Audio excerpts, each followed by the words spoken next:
बातमी आता पुण्यातून आहे। पुण्यामध्ये शिंदेंच्या शिवसेनेचे शहर अध्यक्ष प्रमोद भानगिरे यांच्याकडून आता प्रचाराला सुरुवात करण्यात आली आहे। उंडरी महादेवनगरमधील सिद्धेश्वर मंदिरात प्रमोद भानगिरे यांनी महाआरती देखील केली। एकनाथ शिंदेंचं वलय पुण्यामध्ये निर्माण झालंय असं भानगिरेंनी म्हटलंय। पुण्यातील वाढत्या गुन्हेगारीवरती आळा बसवण्यासाठी भर देणार असं देखील प्रमोद भानगिरे यांनी प्रतिक्रिया दिली आहे।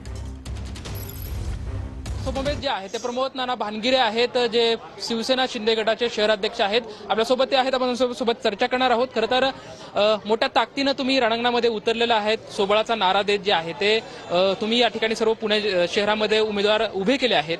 कसा प्रतिसाद भेटतो आणि कुठले मुद्दे घेऊन तुम्ही मतदारासमोर जाताय? साहेबांचे वलय या पुणे शहरात निर्माण झाले, त्यामुळे निश्चितच फायदा आमच्या पुणे शहरातले जेवढे उमेदवार आहेत त्यांना चांगला प्रतिसाद मिळते आणि सर्व ठिकाणी शिवसेने प्रचंड उत्साहाने ताकदीने रोडवर मतदारांशी संवाद साधतात। पहिलं प्राधान्य शिवसेनेचा जो वचननामा आहे त्याच्यामध्ये पहिलं प्राधान्य की ट्रॅफिक मुक्त पुणे शहर झाले पाहिजे। पुणे शहरातले आमचे जेवढेही उमेदवार आहे त्यांना प्रचंड बहुमताने निवडून द्या आणि पुणेकर त्यांच्या मागे अशी सिद्धेश्वरच्या देव प्रार्थना केली आहे। कॅमेरामॅन विकी चव्हाण सोबत लक्ष्मण जाधव।